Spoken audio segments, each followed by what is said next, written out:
Hey everybody, it's Jason Blaha here, and I saw a quote get posted. Actually, I saw it on Dr. Mike Israetel's wall, and then several people have actually linked it to me because they're like, Jason, I think you'll really like this. And he talked about, are we selecting our exercises because we really think that they're the best exercises, or are we selecting them just because they're easy? Right, because they're easy. And that's kind of the question that he had asked was, are you doing a seated cable row?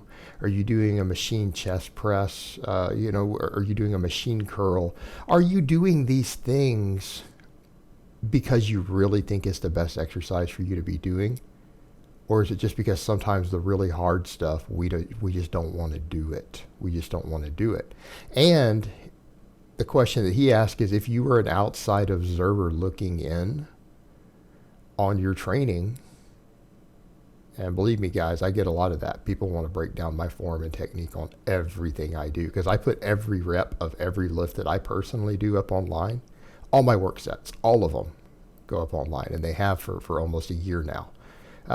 Everything I do gets critiqued. I mean, even if I'm doing max squats or something, people want to critique my form. One person will be like, wow, that 485 squat was beautiful textbook form, and someone else will say it looks like a good morning. So, believe me, guys, I am not standing here as someone talking about this saying, hey, what would an outside observer say about your training? Because believe me, guys, mine is up there for everyone to see, and people do talk and they do say things. So the question I would ask, though, is exactly what Dr. Mike asked. What would an outside observer think about what you're doing in the gym? Like someone who's objective and looking at it, would they think that you're actually training hard? Would they think that you're actually picking the most effective exercises? Meaning, if you had to step outside of yourself and look at that, I think that's the real question to ask. What would an outside observer think about what we're doing? In other words, when you're sitting here doing these seated shoulder presses versus me standing here doing this standing press, just called the press, are you doing it just because you can't handle the training loads anymore of the big exercises, and you just feel like you need to be doing ultra high volume, and so you pick the easier exercises? But we get to the question of, is that really hard training? Is that really hard training when you have to go to the easier exercises to get the training volume you need in? That should tell you something about your work capacity and how hard you're really training. It really should. Really should. So we need to ask that question. Am I actually training hard? Is what I'm doing difficult and challenging, or am I just picking these exercises to go through the motion, through the movements? And that's something that people will take from the whole bodybuilding world, the pro bodybuilders. They'll be like, well, this pro bodybuilder does these exercises and he's jacked. Well, that pro bodybuilder's on 55-gallon drums full of steroids and is genetically gifted, and part of his genetic gifts could include androgen receptors, how he responds to drugs. Because truth be told, you guys remember that interview that came out a couple decades ago? There had been a pro bodybuilder was anonymously interviewed for some books, and he talked about his drug stack and his training, and he honestly said at a certain point, look, I don't even take my training seriously. I don't do that mind-muscle connection, any of that. I'm just kind of going through the motions half awake at this point, and I know that I will grow you if I just take more drugs. And and look at how a lot of them train. Perfect examples. Look at how some of these top pro bodybuilders train guys who are placing top 3 in the Olympia.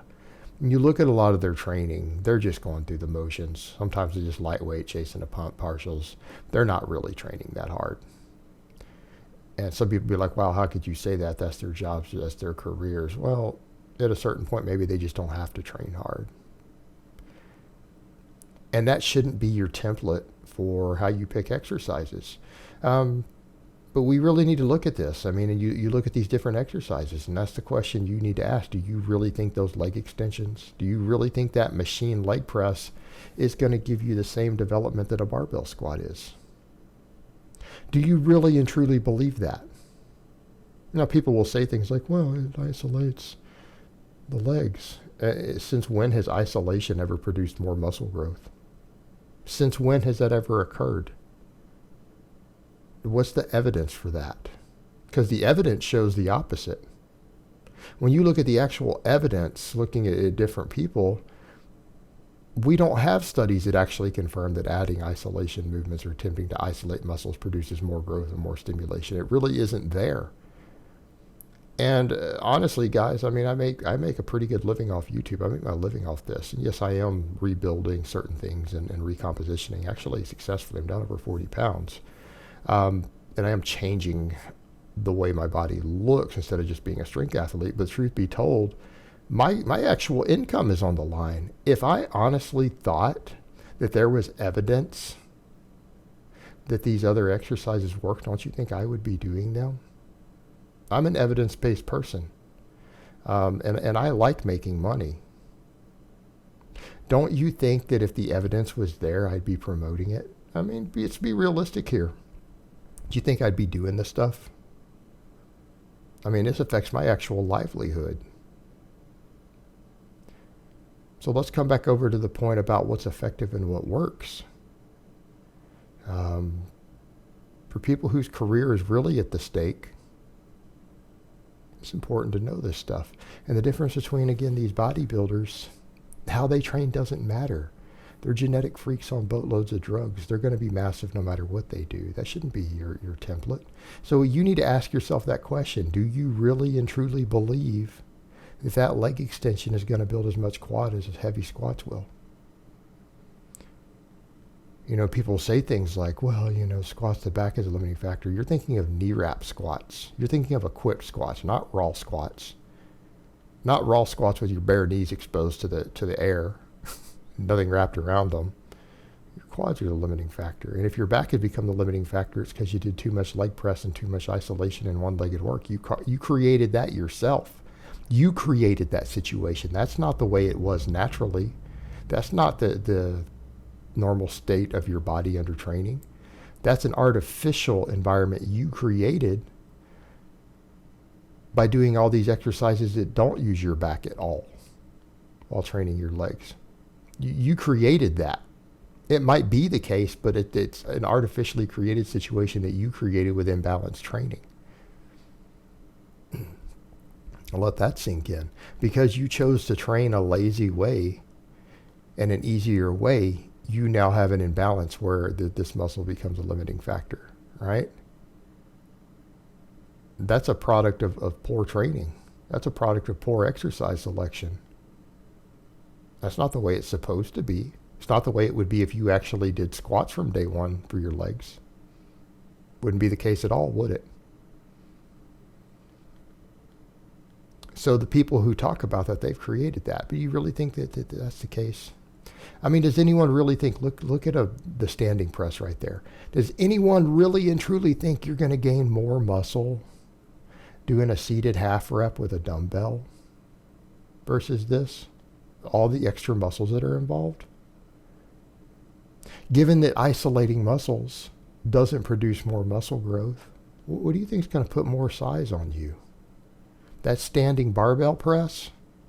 And in fact, go look at the EMG data, the way it hits the traps, the way it hits the rear delts and everything versus a lot of the seated stuff.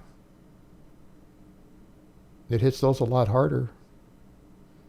You get a lot of guys, well, I don't care about my traps and rear delts. Really? Then why do you train those also? I mean, you guys really think that doing some flies and a few press downs is going to build a bigger, stronger chest or triceps than getting strong on a bench press? And I don't mean a bouncing bench. I don't mean a big arch with an ultra wide grip where you move the weight 4 inches. I'm talking about a legitimate medium grip bench press through a long range of motion or with weighted dips. You really think you're going to be able to build the same muscle? Do you really think that? I mean, really? Come on. You have to be kidding me. You know, these are the questions we need to ask with our exercise selection, because truth be told, at the end of the day, people tend to pick these easier exercises just because they don't want to put in the effort. Let's be honest, that's what it's about. Squatting is hard. Heavy benching is hard. Weighted dips are hard. Standing presses, deadlifts, that stuff's hard. It takes a toll on you. And hey, it takes a toll on me too, guys. You don't think that this is fatiguing? You don't think I get tired? I'm a 42-year-old man. I'm not Superman. I'm not invincible. I don't have infinite recovery.